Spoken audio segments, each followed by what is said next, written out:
ನಿಂತಿದ್ದ ಲಾರಿಗೆ ಹಿಂದಿನಿಂದ ಸ್ಕೂಟರ್ ಸವಾರ ಡಿಕ್ಕಿ ಹೊಡೆದ ಪರಿಣಾಮ ಸವಾರ ಸ್ಥಳದಲ್ಲೇ ಮೃತಪಟ್ಟ ಘಟನೆ ಉಡುಪಿ ಕಾಪು ಠಾಣಾ ವ್ಯಾಪ್ತಿಯ ಮೂಳೂರಿನ ಸಿಎಸ್ಐ ಚರ್ಚ್ ಎದುರುಗಡೆ ಇಂದು ಸಂಜೆ ಸಂಭವಿಸಿದೆ. ಮಂಗಳೂರು ತೊಕ್ಕೊಟ್ಟುವಿನ ಶರಣ್ ಶೆಟ್ಟಿ ಅಪಘಾತದಲ್ಲಿ ಮೃತಪಟ್ಟ ದುರ್ದೈವಿಯಾಗಿದ್ದಾನೆ.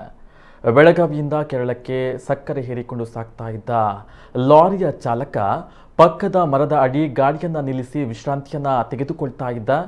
ಉಡುಪಿ ಕಡೆಯಿಂದ ಮಂಗಳೂರು ಕಡೆಗೆ ಸಾಗ್ತಾ ಇದ್ದ ಸ್ಕೂಟರ್ ಸವಾರ ಶರಣ್ ಶೆಟ್ಟಿ ಅತಿ ವೇಗವಾಗಿ ಬಂದು ನಿಲ್ಲಿಸಿದ್ದ ಲಾರಿಯ ಹಿಂಬದಿಗೆ ಗುದ್ದಿದ್ದು ಆತನ ಪ್ರಾಣ ಪಕ್ಷಿ ಹಾರಿ ಹೋಗಿದೆ.